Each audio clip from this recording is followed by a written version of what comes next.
to the first celebration between the Three Lakes Group, and Sierra Club, and the Upper Peninsula Environmental Coalition. We're very happy to be able to start spreading the word out and partnering with different organizations around the Upper Peninsula. And this year, this is our second one, and it's that we've had. We had one in Marquette, and this is the first time we've ever had an event outside of the immediate area. I want to mention that that we're here because we enjoy our environment, and we want to be able to protect it. And we want to protect it by educating people, and we protect it by keeping the mining and other activities such as Line 5 from ruining what we have. And so we're very interested in making sure that if you come here, you don't run into the problems that we're running into with all the different economic activities that are vital, but yet we need to restrain them. So we've done some awesome things in this area, and we've done some awful things in the area. And so we want to find a balance again to make sure that we don't do what our ancestors did, which is take all the timber off the land and create all the mining problems that we are still in the process of cleaning up. And this is one of the things that we're after. And so I wanted to introduce Roger Blanchard, who is the head of the Three Lakes Sierra Group, and have him say a couple of words. Thank you, Mark. The Sierra Club is an environmental organization involved with education and advocacy for environmental issues. At the local level, the Three Lake Group, we've been working on issues like the Line 5 pipeline, Graymont, Mascoma, bike advocacy, and so if you're interested in being involved, you can check out the information that's out on the desk out in the hall. Our speaker today is Greg Zimmerman, and he's got a long history of environmental advocacy in the Sault Ste. Marie area, and his presentation today will be on the Tannery site, and I'll let Greg take over.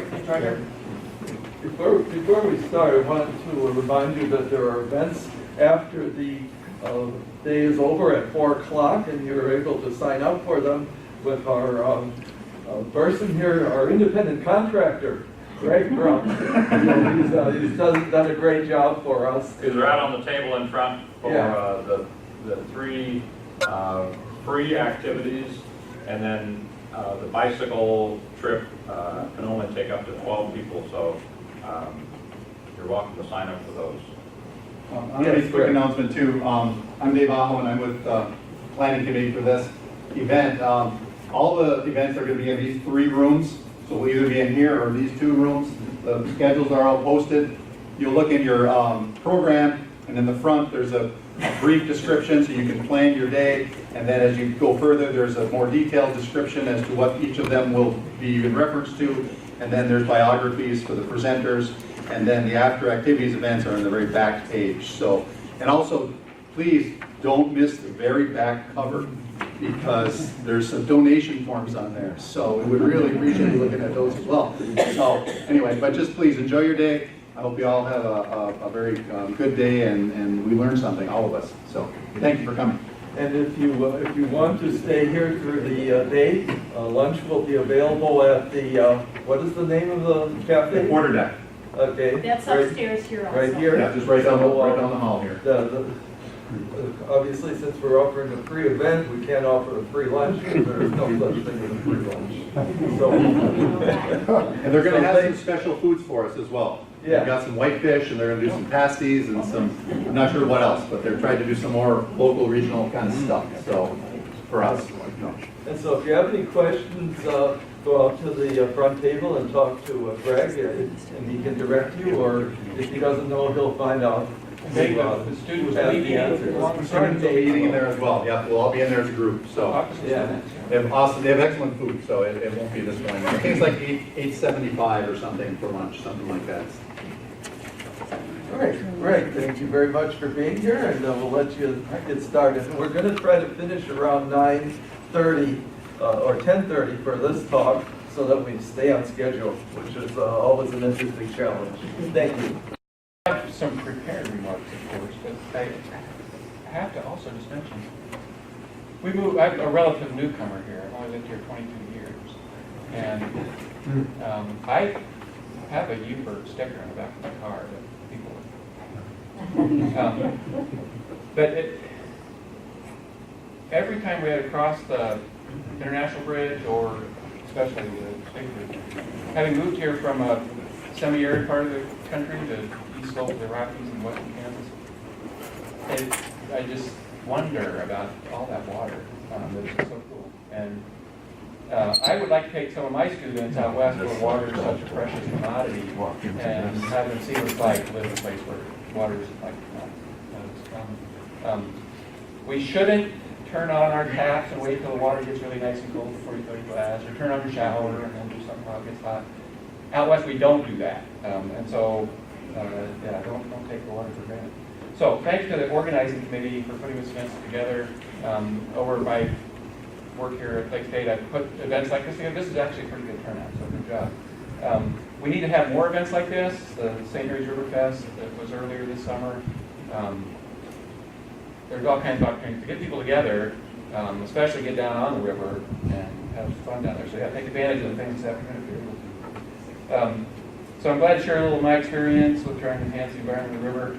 I'm a rather informal speaker, so if you have questions along the way, if you have something you want to contribute, there's a lot of knowledge out there, more than up here, so feel free to chime right in, and I might actually point to some of you and say, what do you think? I want to do that, that's really fun. So, the St. Mary's River. That's more than just the St. Mary's River, of course. Now, where else in the world does a river connect one great lake? This isn't a quiz, rhetorical question. Where else in the world does a river connect one great lake to another? I'm not a world traveler, so I don't know, but I've looked, and I don't think there is. Is any world travelers out there? Oh, well, no, in Botswana or whatever. I think it might be one place. So it is a global. What's that? Niagara River. Well, I mean, outside the Great Lakes. Oh. Connecting channels. So yes, we do have connecting channels of Great Lakes, which is an unfortunate name. When I hear connecting channel, I'm thinking like a concrete something. It's not Well, connecting channels. That's common. Now, our river, taking a St. Clair River and the Detroit River, down at the St. Clair River, the area of concern down there and the remedial action plan, they spent like $1 million to develop, to take a mile of shoreline and put it back into natural habitat. We've got 60 miles on both sides of the river, pretty much natural habitat. So if nothing else, that's 120, I did my math right, $120 million. But much, much more than that, of course. From Gropac, Point Iroquois, Back Bay, Mosquito Bay, we just rattle off all the sites that we all know so well, along the islands out to the North Shore of Lake Huron. A great place to go connect to restore your soul, to go connect to nature. Whether it's standing on the shore, watching the river go by, or get out on your paddlecraft or on your watercraft at one time, fishing. We do surveys of how people engage with the river, and it's fishing, and it's paddling, and it's fishing, and it's boating, and it's fishing, and it's watching lots of fishing. Right. So, just a little closer up. So, the river's mainly in good shape. That's the nice thing about the St. Mary's River. You can find some really nice natural features there, but not everywhere. And that's our point of focus today. The Tannery site, we're like right here. So the Tannery's not very far away. And then a little outside this picture. Over here is McKinley Manor. Go ahead. Is it possible to get the PA system? We Oh, I'm not barely talking hear about back that. there. Or Maybe, Dave, Nolan? we should have to walk in. The Wireless. that better?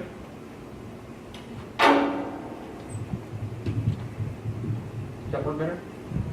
No.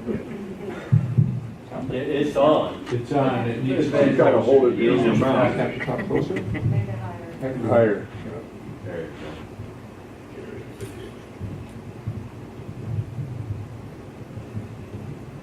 Does that work? Yeah, okay.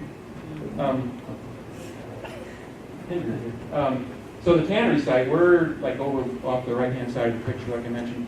And then a little bit off the left-hand side of the picture is McKinley Manor, which is like skilled care or assisted living. It used to be McKinley Elementary School. I mean, the building didn't, the site did. So kind of showing how the demographics are working here, that a great site of great schools now outside of the assisted living center. But in any case, Tannery, right here.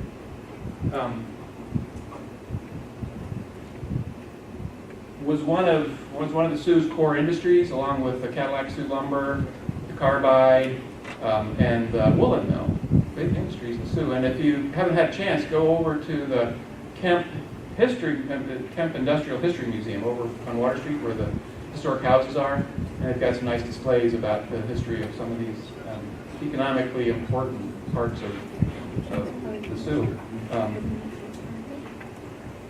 Yeah. Who owns the tank?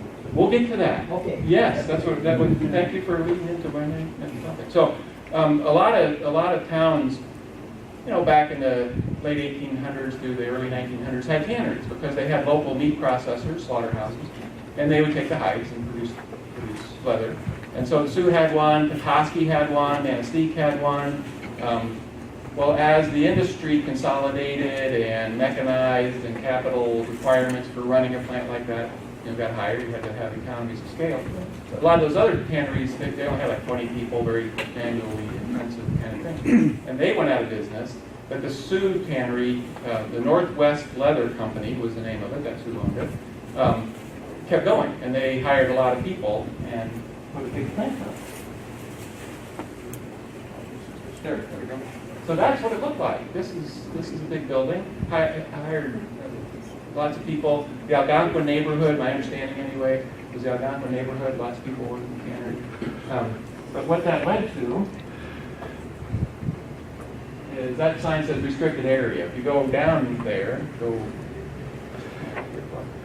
see this restricted area. So that's kind of an unfortunate outcome of the tannery. So the Northwest. A little bit about the Northwest Leather Company. They located here because back in the early 1900s, the way you tanned leather was to take plant material, tannic acids, and hemlock trees are a really good source of tannic acid. And so with all the hemlock trees that were here, with access to hides from local and regional meat processors, it was a great place to have a tannery. A very intense process, generates a wide variety of waste products. Think of the hide of an animal. It's got hair, and it's got oils, and it's got fats, and other proteins that you don't want. So there's a very long sequence of soaps and rinses that converts the remaining proteins from the hide into a pliable, aesthetic, durable, or as they say in the industry, non-putrefying leather. I like leather. I like leather shoes. Leather's good stuff. So sorry, you guys. So through my interest in tannery site, I've gotten interested in tanning, not that I do it myself, but and I only know the basics. And then when I put that together with my interest in local food systems and sustainable communities, I wonder, this is a long topic, but a group like this could have a role. When we talk about getting back to local foods and having local meat processors, small scale, instead of when you see the cattle out here and they just go into the big mix master of the national food chain, they have no idea where it went or the meat you buy where it came from, it would be really nice to have a small processor local so that you know who raised this meat and how it was raised. But then you get the offal, you get the leather, you get the hooves, you get the blood, you get the bones. The big processors do things with that. They recover. There's no real waste. They talk about using everything but the moo. And I use bone meal, and I use blood meal. So I'm a little concerned about the movement towards local processing, which I'm a big advocate for, that we not lose the ability to recover all those, what we call waste products, but of course they're actually resources. But anyway, there are some serious barriers for these small-scale processors to be able to use those resources. So if any of us can work on helping them out, that would be great. But back to the Northwest Leather Company.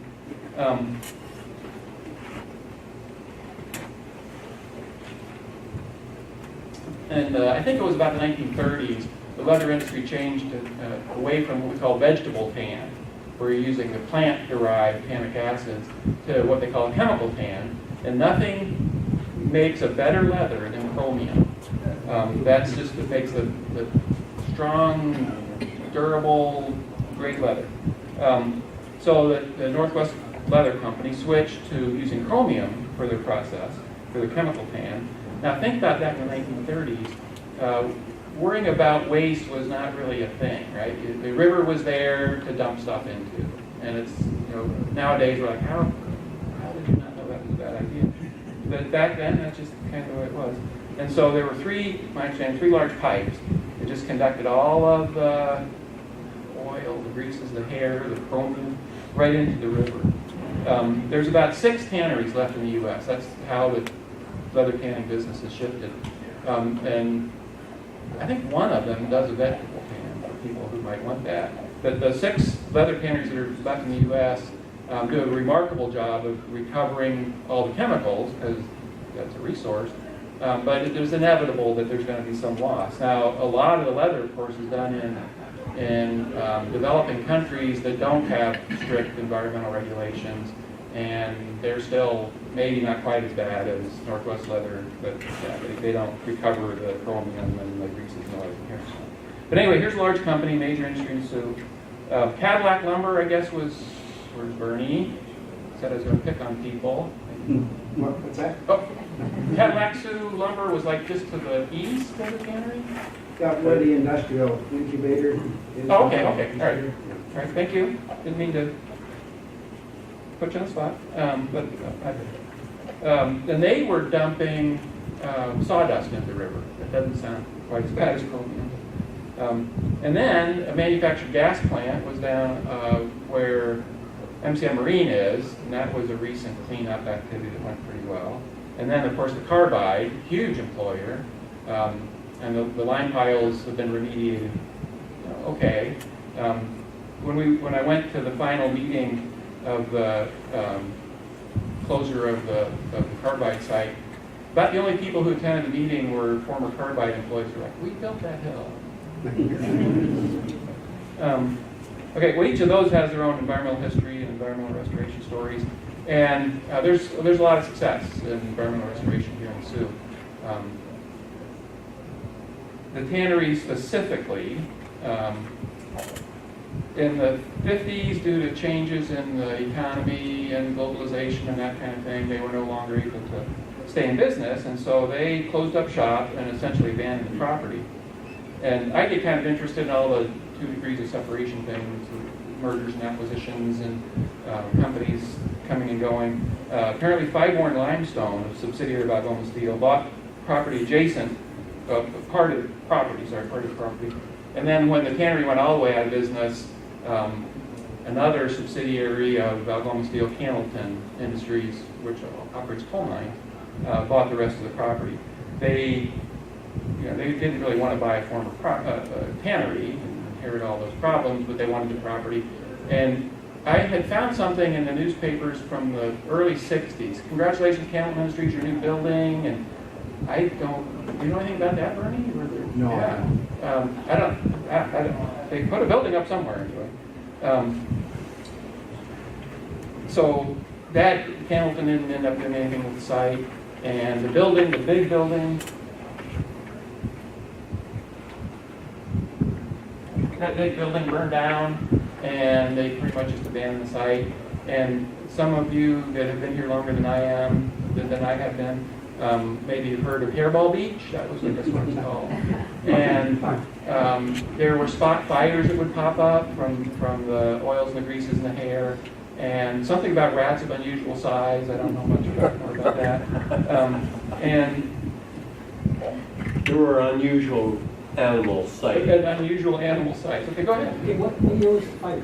In the mid-50s, maybe 58? 57. 57, thank you, yes. Thank you for so the Sioux Fire Department would be called out put these fires out, and then they got a hold of whatever the DNR was called at that time, and the EPA kind of found out about it in the late 70s, I think it was.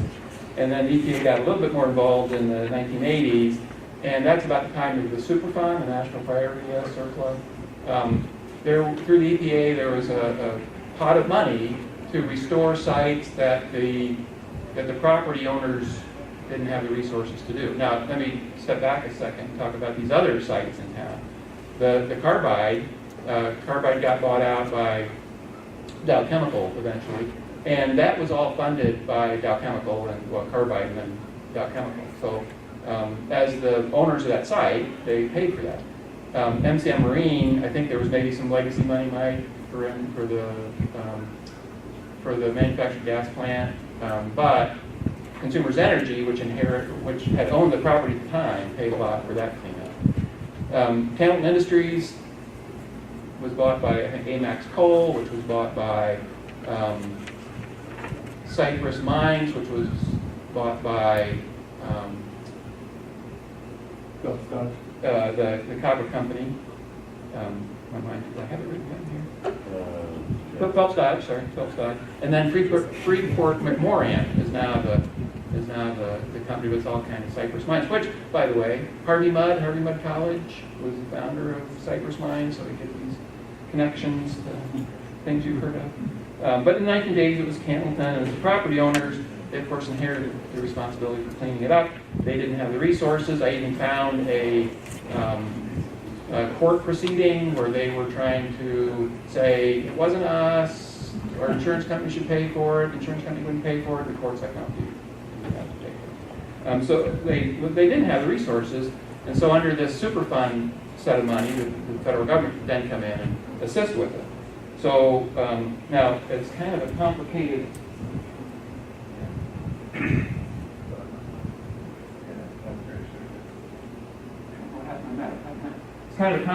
legal framework that the Superfund includes the exact place where the plant was. Just downstream from there was another place where the sediments get picked up and get carried down the river. They get picked up and carried down the river. This is, by the way, this is the Reese Coal Dump. Here's the Tannery. It was right here. Sediments got picked up, got carried around the river. You can't really see in this picture, but there was an island of sediments, essentially, called Cattail Island. And Superfund wouldn't pay for that because it was off that property. But then some other things came together, and some other sources of money, the Legacy Act from the EPA, ended up being able to pay for that. So the legal terms here is there was a record of decision. That's where the EPA said, here's how we're going to clean it up. That was in the early 1990s. That was then modified after they looked into it. They were going to dispose of the sediments on site, and that didn't really work out, so then they were going to dispose of the sediments off site. And another entity that got involved was the Great Lakes Areas of Concern Program. So under the Great Lakes Area of Concern Program, a number of water bodies in the Great Lakes were deemed areas of concern, places where human activities impaired the beneficial uses of those water bodies. The entire St. Mary's River is an area of concern due to various impairments. The Tannery site was cited as as a place contributing to those impairments. And so the remedial action plan for the area of concern included work on the Tannery, separate from Superfund. That was kind of a separate thing. The Binational Advisory Council for the St. Mary's River area of concern, BPAC, the Binational Public Advisory Council for the St. Mary's area of concern, is the citizens group that advocates to the agencies how would they like the areas of concern to be remediated. And so BPAC was also advocate for getting the Tannery site cleaned up. Paula Antunes will tell you much more about that in her talk a little bit later, so if you're interested in BPAC, be sure to hear her talk. So I'll just say right from the mid-'80s right through to the present, UPEC has been advocating with the agency to get their remediation restoration work done, to restore the river ecosystem. And they have quite a few successes, and the river's doing much better partly thanks to UPEC. But back to the Tannery site. In the 1980s, some 30 years after the site was abandoned, EPA worked with the property owner and did some site stabilization, put in some sprinklers to keep the fires down, put a fence around the property, and that was kind of the end of the story for a while. And then the record of decision got modified, and Superfund, working with Hamilton Industries, did a remediation in which, right,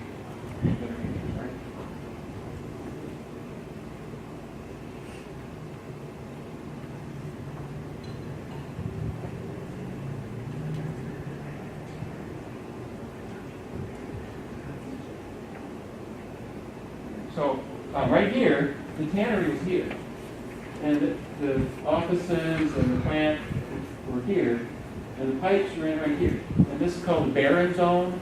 There was so much pollution that there was hardly any vegetation there, so it's called the barren zone. So the first round of cleanups in the late 90s, based on that record of decision, the EPA came to agreement with the property owner, was to excavate down to clean sand right here, a little bit of further shoreline stabilization and some other activities, but the main thing was to dig down here to clean sand. There's a wetland right up here that was a little problematic as well. So for the first soil removal, 1999, $2 million, 35,000, these numbers are just kind of numbers, 35,000 cubic yards of soil were removed from the barren zone, the area of most pollution, additional cleanup work. That was a little controversial itself, this excavation. Where did you put the soil? That's the controversy, right. So they dug the soil up, they dewatered it on site, collected the water, did some processing of it, took that water to the sewage treatment plant, wastewater treatment facility, which worked out okay. The filter from that went with the sediment to our local landfill, the waste management landfill out on 12 Mile, Dr. Landfill, which is a little problematic because it's right on one of, there's like a jillion headwater streams to the Waishkee River, but one of them, but it's on clay, clay's packed down real well, that, you know, met the site requirements to accept that kind of waste. And I'm not a chemist, I don't see any of my chemistry colleagues in the crowd, so I can say whatever. But like I'm already going to tell you more to know about it. How toxic chromium is depends on its valence state, the particular, oh, there's a chemist, I'm sorry, Roger. So you can just kind of go. So it depends on its valence state, like the electron. And chromium in one form is really toxic. Remember the movie Aaron Brockovich? That was all about chromium. But in another state, it's like a required nutrient. Look at your vitamins, it's got chromium in it. So the process of taking it out of water, I guess, oxidized it, so it wasn't quite as toxic as Chrome 2 as Chrome 6. And according to, you can disagree, but according to the DEQ and all of their engineering, and when the waste management site was put in place, it was okay to accept this kind of waste. So to answer your question, the excavated sediment went to the Dapper landfill. Interestingly enough, the leachate from the Dapper landfill goes to the wastewater treatment plant, and then the solids from the wastewater treatment plant go back to the Dapper landfill. So that part of the cleanup was done 1998, I think it was. I was here for that. Some of our students were involved with some of the monitoring. The biomonitoring, well, they do surface water samples, they take 7 samples, and they did some biomonitoring where they had, I think they had clams, Ashley? You weren't here, yeah. I think they had clams and clams in cages, and we had to make sure they weren't using like invasive species as their monitoring. And some of our students worked for that company and helped them do that. Well, the biomonitoring was showing that it wasn't working quite as well as it should, and Superfund was kind of scratching their head. And I'm not sure who talked to who, but somebody had the idea, well, you know, the sediments got picked up and deposited over here. And So another round of sediments, another round of cleanups, this time paid for by there's 3 different groups. Paid for by legacy funds, paid for by Phelps Dodge Copper, and just to show you how things came together kind of fortuitously, copper prices were fairly favorable during that particular time. Phelps Dodge had some money. I'm sure there was all kinds of advantages to them to spend the money on cleaning up the site. And Michigan still had the Clean Michigan Initiative. I don't know how much you might know about that. The Clean Michigan Initiative was a bond program where people could buy state bonds, and that the money raised from those bonds was used to fund cleanup projects around the state. And they did some really good work with that. That funding expired. Several of us tried to advocate with the legislature to restore that. I don't think we ever were able to get the Clean Michigan Initiative going again, but when it was there, it was a good thing. So between the good copper prices, Phelps Dodge could put in money, the Clean Michigan Initiative, which really didn't end up putting a whole lot of money in, but was kind of a nice partnership, and Great Lakes Legacy Act. In 2006, $8 million cost shared project with, again, Phelps Dodge, MDDQ, and EPA, paying for a lot of it. 44,000 cubic yards of contaminated sediment, removed 1 million pounds of chromium, 70 pounds of mercury from the bay and this area right here. In fact, they removed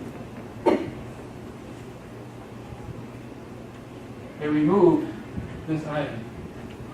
That's not there.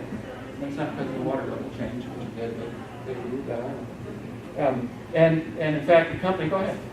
What administration initiated that fund to clean up these types of sites? There's 2. One is the Superfund. Yeah, but who was governor at the time? Oh, the Clean Michigan Initiative. Yeah. Was that Governor? It was before Jenny Granholm. Was that, yeah, Governor Engler? Yeah. Was it Engler? Yeah.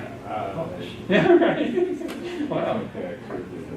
Oh, it goes back further than that, okay. I believe. Oh, okay, could be. So who was before? Blank? Or Milliken, I don't know. Oh, really? I mean, it was around for Oh, quite a okay, while. right, yeah. Like I said, I knew the area. So yeah, thanks for the information. Milliken makes sense. Yeah, okay.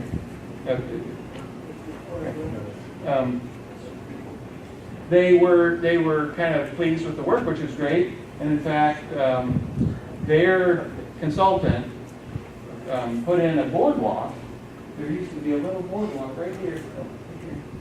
You can come in off of South Street here and follow the trail through the tag alders and get to a little boardwalk, and there's an observation platform, and there were like posters showing how great the job they did. Well, you can't.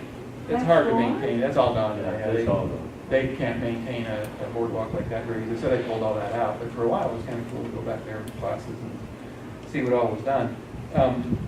So that kind of brings us up to the present. The fence is still up. They've dug out about all they can dig out, but we're still getting some hits on chromium in the surface water. And so the area concern program is like, well, okay, we did our job over here off the property. Superfund's still kind of wondering exactly what's going on, but honestly, there's not a whole lot more to be dug up. And there's a couple other potential sources for that surface water contamination. So, yeah, they're probably, my guess is, in the next couple years, Superfund will say, well, okay, it's as good as we can do. It's not perfect by any means, but it's a whole lot better than it used to be. And then the fence can come down and the area can be restored to productive use. So it took several decades. That's kind of why the title of my talk was Success Story Eventually. But this isn't a technical talk. I don't want to get into all the numbers and everything. But the main focus of my talk, especially for a group like this, is how did it come about? Now, some of it was like things falling in place at the right time. But really, I think a lot of it was a bunch of dedicated people working for a long, long time and keeping after it. I've been going to BPAC meetings. I haven't been a lot recently, but I went to BPAC meetings for like 20 years. And they're not the most exciting way to spend your time, honestly. But there's others of you in the crowd that have been going to BPAC meetings a lot longer than I have. And so I think just that constant kind of behind-the-scenes attention, not not marching in the streets, but just kind of keeping things in the view of the agencies in any case, and kind of holding their feet to the fire and saying, come on, we've got to do something about that. So that certainly had a lot to do with it. Now, as far as long-term plans for the site, I don't really know what the future holds for this area here. It was not polluted on the other side of the South Street. At one time, the city had talked about building a municipal yard there, like for their trucks and everything, and the neighbors didn't really think that was a great idea. So I don't think that's going to happen. On where the Barren Zone is, and that side of the river, there is a restriction on the deed there. You can't do a whole lot of activities. This permanent plaque, you can kind of peek through the fence and see this permanent plaque that says what you can't do, like you can't bore holes in the ground and you can't disturb the soil too awful much. So I'm hoping that those restrictions on deed don't prevent the establishment of like a bike path through there. Now don't get off the bike path with a shovel and start digging out. Like I said, they've dug up what they can, but it's still a former industrial site. Now compared to the carbide at the line piles, that fence will always be there. The line piles, the remediation was like as good as it could be for given what it is. They regraded the piles, they put some soil on top, and there's a real nice vegetative cap plant growing on top of it, stabilized it, it's all great. They're continuously monitoring any high pH material coming off the site. By good fortune, there's a big wetland behind there that can remediate some of the material leaving the site. Not really toxic.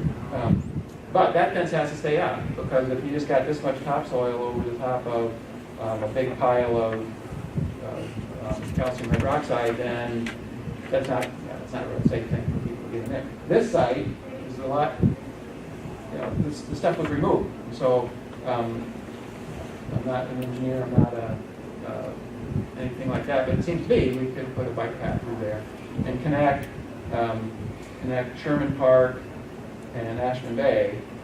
That would be pretty cool. So Wayne Berry later will be talking about trails along the river. I just want to make a plug for all of that work. When you think about along the river, we have Sherman Park, Ashman Bay Park, Locks Park, Green Park, Kent Marina, the Lake Alfred Park, Awney Osborne Park, and Rotary Park. What a chain of nice parks along the river. We can't have a boardwalk like they do over in Sioux, Ontario, because we're working waterfront. But we could have like connections between those parks.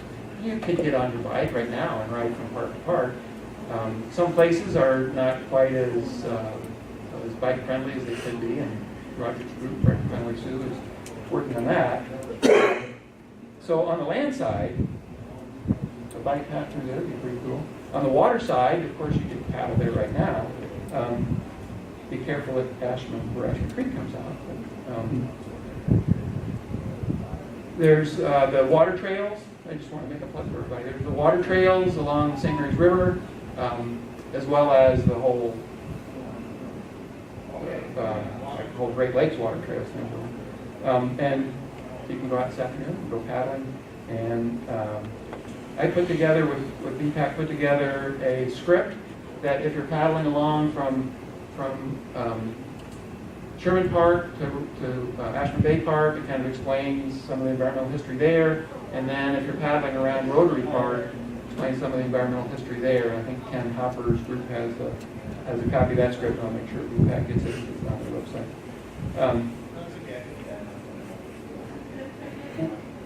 I also have to mention some other fabulous volunteers and with the water trails. If you haven't made it out to Voyageur Island, Denny Doherty, who never likes to be publicly acknowledged for getting the credit that he's due, but Denny Doherty and his group put together this really nice facility over on Voyageur's Island. You can paddle real easily from Rotary Park, paddle around the south end of the island, come back, go into their facility there and hike around the island. So, in talks like this, it's supposed to be what, so what, now what? So what? Well, they cleaned up the Tannery Bay. Like, so what? Well, there was a whole lot of activity by people like you that made sure that happened. And then the now what is, let's make sure it keeps happening. there's a lot of opportunities where you get involved with all kinds of different groups, some of which have tables out there and some don't. And you're already doing that, I'm kind of preaching to the choir, I know. But we need more people recognizing what a great asset the St. Mary's River is to all of us, and remembering that there's parts of the world that don't have that kind of resource, and we should not take it for granted. But the fact that we can take it for granted is kind of cool too. And so get involved with things that help conserve our resources, but more than that, to help build a sense of place so that people can feel good about where they live, and we can attract people who like to live, work, and play in places like this. Our economic development's not going to be the next Tannery, it's not going to be the next Carbide, it's not going to be the next big industry. It's going to be young people moving here because it's a cool place to live and starting their businesses and doing their internet things and all that, and adding wealth to the community that way. But not to say that we don't also need regular brick and mortar kinds of development too, but not like in the past where we did brick and mortar developments that harm the resource in a way that makes it not a great place to live, work, and play. So kind of unfortunately we have these environmental legacies, but thanks again to hard work of a bunch of people, we've done the best we can with those. So above all else, get out on the river. Go to the conference today, but then get out on the river, or if you're from Marquette on the day or wherever, and take advantage of those opportunities. Yes, sir. Who owns the land along South Street now, on both sides? That's Hamilton Industries stuff. Still. Right. And how does it fit into the city's master plan? Well, that's a question that I'd asked Oliver Turner just the other day. He said, what updates on what the city has in mind for the Tannery site? And I'm not sure they're real clear on that, because it'd be a little, I guess it'd be a little presumptuous of them to start making plans before Hamilton decides whether they're actually going to sell it to the city or whatever they might do. So I'm not sure Hamilton knows, or Freeport McMoran knows what they're going to do with the site, but yeah, it'd be really nice if they can't build on it, they can't really use it, so it'd be nice if somehow they provided easements or something, or some recreation on the north side of South Street, and I don't know what any plans are for the unpolluted part of the south side. There and there and there. Go ahead. In Grant's biography, he talks about his dad had a tannery from the stench of the. Oh, yeah. How was the smell from the tannery when it was going food time? Anybody who's talked to old timers, go ahead.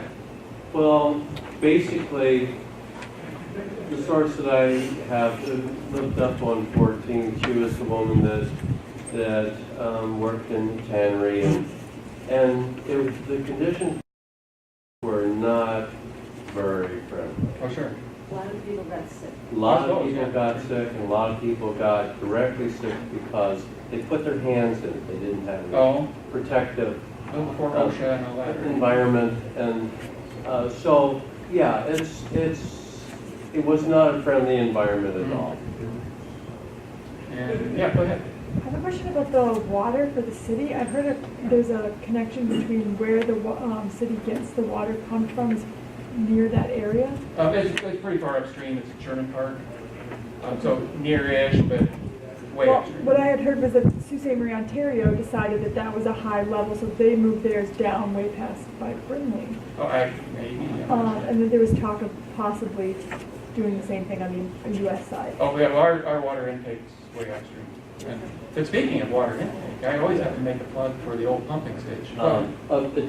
Just a comment, Mhm. and paddlers will know that water that's going downstream also goes upstream. When you think of how much volume and so there's material that circulates in that, and that's what your question is about. How do things flow? Well, there has been a flow chart, but it is not something that you can adequately predict because there's different volumes that go because of how the water is regulated. And I So suppose that's safety. just a short. I do have to make a plug for the pumping station at Sherman Park, the old brick building. Somebody please do something cool with that building. I know that one of our local businesses had looked into it. It would be really expensive to renovate or not. Go ahead. Greg, who decides the remediation is good enough? There's still a fence, which tells me the remediation is not good Well, enough. there's a whole long legal thing, and the fence can't come down until the site's delisted as a Superfund site. Right now, they're in the monitoring phase, and So what's the Superfund next step? would be to say, we've done everything we can, it's good enough, we'll release it from the Superfund site. And Okay, that's so it may not be an indication that it is, Oh, no, the fence doesn't mean that it hasn't been cleaned up, it just means that the process hasn't completed for it to be. now what about this 3 inches of topsoil? That sounds to Oh, me. that's that- over at the, that's over Yeah, at the you carbide. suggest that that's it, that it's not gonna do anymore. Why didn't they put 6 inches Well, or at the 12? carbide plant? Well, whatever the. Well, I was talking about a completely different site, that was the Right. line piles, right? Yeah, the Oh, line so in that piles. case, who decided 3 inches? Yeah, The. you still have a fence there, right? That does have a fence, that'll always have a fence at the line piles, Because, because even if it was 6 inches, people go on places and do who knows what. So just because that material is still there, it's not open for the public, yeah. And then who decided 3 inches, 6 inches? Yeah. Well, that's an engineering thing, that's a cost benefit thing, okay. kind of outside my area. What about monitoring of your landfill? Now, you've dumped this chromium there. Are they monitoring the My understanding- runoff? Are they Oh, yeah, running, yeah. are they monitoring the groundwater to There see what the are- leach? My understanding is that, in talking to people at Gwin, is that there are monitoring wells and that's all being done, you know, Is that public, is that Oh, open? yeah, absolutely. You can go to Gwin and ask for those files and they will give you those files. Okay. Yeah, Chuck. Are there any studies or monitoring done in the wildlife in the area, the waterfall in particular? I don't know of any biomonitoring of waterfowl in that area. The biomonitoring again was like with caged aquatic organisms. Mike, yeah. There was the swallow study. Oh, okay. Swallows, Okay. tree swallow study that. Oh, that's right. I forgot about that. Yes, Yeah, thank you. that the, That was Central Michigan, maybe? Who did that? Now it's all coming back? NOAA or USGS? Yeah. I can't remember the university that was involved. That's right. Yeah. And then the Well- tribe was involved as well, yeah. There was a large plant study done, and through the University of Michigan. And that data is available. That data does prove that there's still material in the soils that, so. That was after,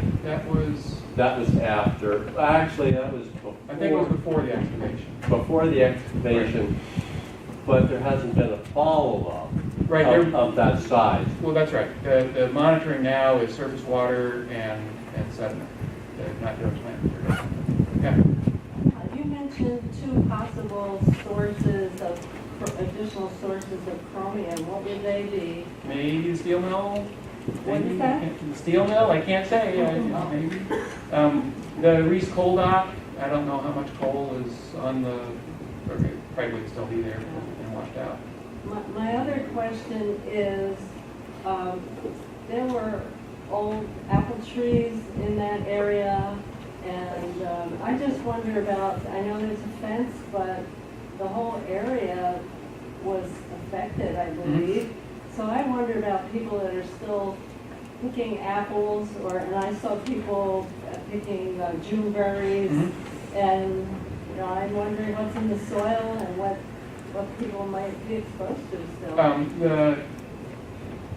The waste disposal area was right there, the barren zone, that's where it was excavated. Yeah. How much outside, I would have to dig into the record decision to see what they know about how much is outside that. Yeah, I just wonder about people who traverse that area who just don't know Oh, right. anything about it. A lot of times with heavy metals, the plants actually keep them in the roots, so they don't go to the above ground vegetation, and sometimes when they do, it gets into the skin, so as long as you spill them, it reduces the health risk a lot, but most of the metal concentrations stay in the roots. The seeds and the skins are the highest. Yeah, that was part of the apple study, and that was part of the plant study that I participated in. Greg, has they removed the foundations for the tannery? On the south side of South Street, that all burned down, and I have no idea whether, I never looked into that, because that was where the people worked, and although it was not particularly great work, most of the waste was conducted through the pipes down in the river. There are portions of the foundation that are still there. There are portions of that were moved, and known that there were hot piles. Bernie, you have a comment? Yeah, a comment on the conditions at the tannery. I interviewed an old timer who worked there. By the way, during World War II, the tannery was producing leather for Army boots and that kind of thing. They got a Army Navy E award for their work during World War II. A lot of women entered the workforce at that time, of course. But the fellow told me in lunchrooms, they had twine, a bunch of twines hanging from the ceiling with hooks on them. They hung their lunch buckets on the twines. They didn't want to set them down anymore. All the cockroaches, that's better, were processing their feet.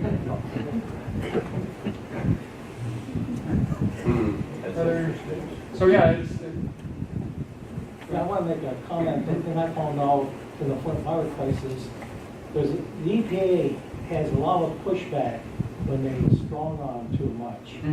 So it's not always easy to do what needs to be done. I want digression. I grew up in the soup. okay. Carbide dust. What was in that? It was mostly calcium hydroxide. So it's not toxic, it's just like a high pH, it's kind of caustic. And so if it got on, my understanding was that like you get it on your cars and everything, it might have damaged the paint a little bit or something. Not good to breathe, but not poisonous, just kind of high pH. Other questions, council? Thanks for your interest in our environment. Get out there. Keep up the good work.